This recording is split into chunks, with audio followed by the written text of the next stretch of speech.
નમસ્કાર મિત્રો, D farmer ચેનલમાં તમારું સ્વાગત છે। દેશ, દુનિયા અને ગુજરાતના તાજા, મોટા અને સૌથી મહત્વપૂર્ણ સમાચાર જાણીએ તે પહેલા ચેનલમાં નવા હોય તો ચેનલને જરૂરથી સબસ્ક્રાઇબ કરી અને વિડીયોને લાઇક કરી દેજો। મોદી સરકાર લાવી રહી છે ઓલા, ઉબેર જેવી ટેક્સી સેવા, ડ્રાઈવરોને થશે ફાયદો। હવે કોલ કરનારા લોકોને અસલી નામ દેખાશે। જીઓ, એરટેલ અને વીઆઈ યુઝરને મળશે નવું ફીચર। રાહુલ ગાંધીની નાગરિકતા પર સંકટ, ભાજપના નેતા સુબ્રમણ્યમ સ્વામીએ દિલ્હી હાઈકોર્ટના દરવાજા ખખડાવ્યા।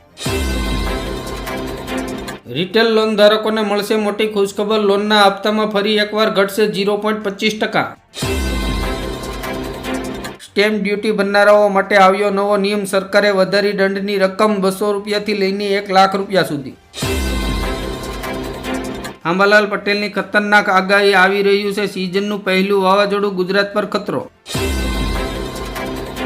રાજ્યમાં પ્રથમવાર ગૌમાતા માટે મુખ્યમંત્રી ગૌમાતા પોષણ સહાય યોજનાનો પ્રારંભ। સુરતમાં બીઆરટીએસ રૂટમાં વાહન ચલાવતા પહેલા સાવધાન, એકવાર પણ ઘૂસ્યા તો ઈ-મેમો આવશે ઘરે। અમદાવાદની સિવિલ હોસ્પિટલમાં લીવર ટ્રાન્સપ્લાન્ટ પછી 38% દર્દીઓએ ગુમાવ્યો જીવ, વિધાનસભામાં સરકારનો ખુલાસો। કેન્સર, હાર્ટ એટેક અને ડાયાબિટીસની દવાઓ થશે મોંઘી। મોંઘવારીનો વધુ એક ડામ, કર્ણાટકમાં એક જ ઝાટકે દૂધના ભાવમાં ઝીક્યો 4 રૂપિયાનો વધારો। ગુજરાત સરકારના મંત્રીમંડળનું ટૂંક સમયમાં વિતરણ થાય તેવી શક્યતા। પીએમ કિસાન યોજનામાં કેન્દ્ર સરકારે કર્યો મોટો ફેરફાર, રાજ્યના ખેડૂતોને 6,000 રૂપિયાના બદલે 9,000 રૂપિયા મળશે। ભાજપે ગરીબ મુસ્લિમો માટે સોગાત એ મોદી ઝુંબેશ શરૂ કર્યું। દિલ્હીમાં સરકાર લેવા જઈ રહી છે મોટો નિર્ણય, રસ્તાઓ પરથી સીએનજી ઓટો ગાયબ થઈ જશે। યુનિફોર્મ સિવિલ કોડ લાગુ કરનાર ગુજરાત દેશનું બીજું રાજ્ય બનશે। આમ જનતાના ખિસ્સા પર વધુ એક માર, એટીએમના તમામ ટ્રાન્ઝેક્શન પર આપવો પડશે ચાર્જ। હડતાલ પર બેઠેલા 1100 આરોગ્ય કર્મચારીઓને સરકારે નોકરીમાંથી હાંકી કાઢ્યા। સરકારે ઇલેક્ટ્રિક વ્હીકલ, બેટરી અને મોબાઈલ પાર્ટ પર હટાવી ઇમ્પોર્ટ ડ્યુટી। ટીએમસી સાંસદ ભગીરથ ચૌધરીએ કેન્દ્રીય મંત્રી શિવરાજ સિંહને દલાલ કહ્યું। નાણામંત્રી કનુભાઈ દેસાઈની મોટી જાહેરાત, ધારાસભ્યોને મળતી ગ્રાન્ટમાં 2 કરોડ રૂપિયાનો વધારો। ભાજપના સાંસદે જ પાટીલની પોલ ખોલી, 60% ગ્રામ્ય વિસ્તારમાં પાણીની સમસ્યા યથાવત। આસામની હેમંતા સરકારે ઘરેલું ગ્રાહકોને આપી મોટી રાહત, 1 એપ્રિલથી વીજળીના દરમાં પ્રતિ યુનિટે 1 રૂપિયાનો કર્યો ઘટાડો। અમદાવાદે 2036 ઓલિમ્પિક માટે 34 થી 64 હજાર કરોડ રૂપિયાની બોલી લગાવી। સીએમ યોગીનું મોટું નિવેદન, કહ્યું ભારતીય જનતા પાર્ટી માટે રાહુલ જેવા કેટલાક નમૂના ચોક્કસ હોવા જોઈએ। વિસાવદરમાં ચૂંટણીની જાહેરાત પહેલા જ ગોપાલ ઇટાલિયાએ ચૂંટણી પ્રચાર શરૂ કરી દીધો। ઉનાળાની શરૂઆતમાં જ ગુજરાતના 63 જળાશયોમાં 30%થી ઓછું જળસ્તર। રાહુલ ગાંધીએ કહ્યું એનડીએ સરકાર સ્કૂટીનીથી બસવા જાહેર માહિતી દબાવી રહી છે। ગુજરાતમાં કડક દારૂબંધી કાયદા હોવા છતાંય 24,000 લીટર દારૂ વેચાયો। ગુજરાતમાં કમોસમી વરસાદના કમઠાણ, અનેક જિલ્લાઓમાં કમોસમી વરસાદની આગાહી। રાહુલ ગાંધીએ કહ્યું શિક્ષણ પદ્ધતિ પર આરએસએસ અંકુશ લગાવશે તો ભારત બરબાદ થઈ જશે। નાણાં મંત્રાલય દ્વારા આપવામાં આવેલી માહિતી અનુસાર છેલ્લા 10 વર્ષમાં ભારતનું વિદેશી દેવું $250 બિલિયન થયું। યુપીમાં ભાજપ અને સપા માટે નવો પડકાર લઈને આવી માયાવતી, ઓબીસી વર્ગની બેઠકમાં લેવાયો મોટો નિર્ણય। એમએસપી હેઠળ સરસવની ખરીદીને મળી મંજૂરી, ગુજરાતમાંથી 866 ટન સરસવની ખરીદી કરશે સરકાર। 27 માર્ચથી રેશન કાર્ડ અને ગેસ સિલિન્ડરના નિયમોમાં થશે મોટો ફેરફાર। દિલ્હીના બજેટમાં મોટી જાહેરાત, ગર્ભવતી મહિલાઓને મળશે 21,000 રૂપિયા।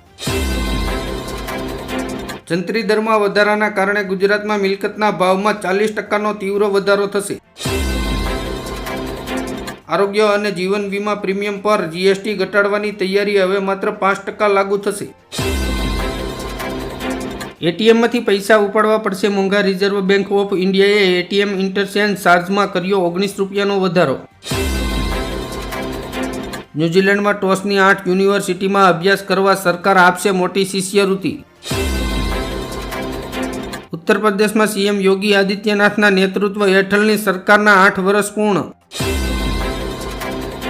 ચીનથી સસ્તામાં મોકલાતી 4 ચીજો પર ભારતે એન્ટી ડમ્પિંગ ડ્યુટી લગાવી. બોમ્બે હાઈકોર્ટે સ્પા અને મસાજ પાર્લર માટે અલગ પોલિસી તૈયાર કરવા કમિટી બનાવી. ડોનાલ્ડ ટ્રમ્પને જવાબ આપવા માટે ભારત ચીની પેંતરાનો ઉપયોગ કરશે. શી જિનપિંગ પણ સમર્થન આપવા તૈયાર.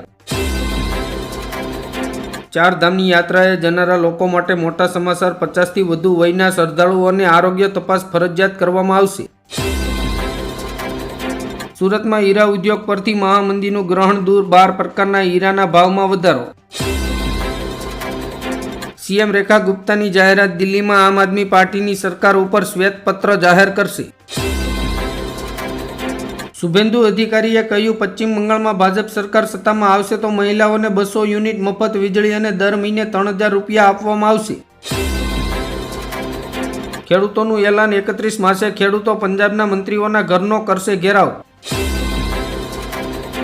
સરકારે ડુંગળીની નિકાસ પર 20% ડ્યુટી પાછી ખેંચી. 1 એપ્રિલથી આવશે અમલમાં. ગુજરાતમાં ચૂંટણીના પડઘમ. આપે વિસાવદર પેટા ચૂંટણી માટે ગોપાલ ઇટાલિયાના નામની કરી જાહેરાત.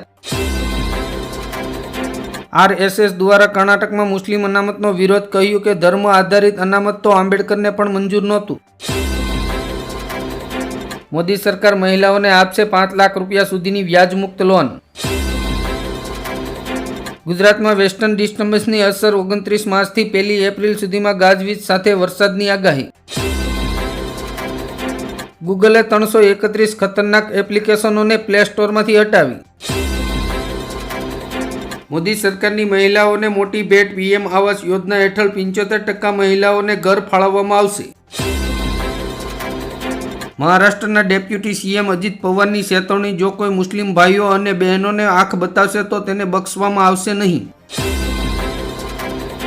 વાહન ચાલકો માટે ચેતવણી. સંપલ પહેરીને કાર ચલાવવા પર ભરવો પડશે 2000 રૂપિયાનો દંડ. 24 માસ બાદ આકરી ગરમી સાથે કચ્છ અને ઉત્તર ગુજરાતના વિસ્તારોમાં કમોસમી વરસાદની. આંબાલાલ પટેલે કરી આગાહી. અમિત શાહે કહ્યું, નવા ફોજદારી કાયદા આગામી 3 વર્ષમાં દેશમાં લાગુ કરી દેવામાં આવશે. મહારાષ્ટ્રમાં અજીત પવારે કહ્યું, રાજ્યની આર્થિક હાલત સારી થયા બાદ જ લાડકી બહેન યોજનામાં વધારાના 600 રૂપિયા આપવામાં આવશે. ગુજરાત સરકારનો મોટો નિર્ણય. ખાલી પડેલી 10,000થી વધુ જગ્યાઓ પર થશે શિક્ષકોની ભરતી.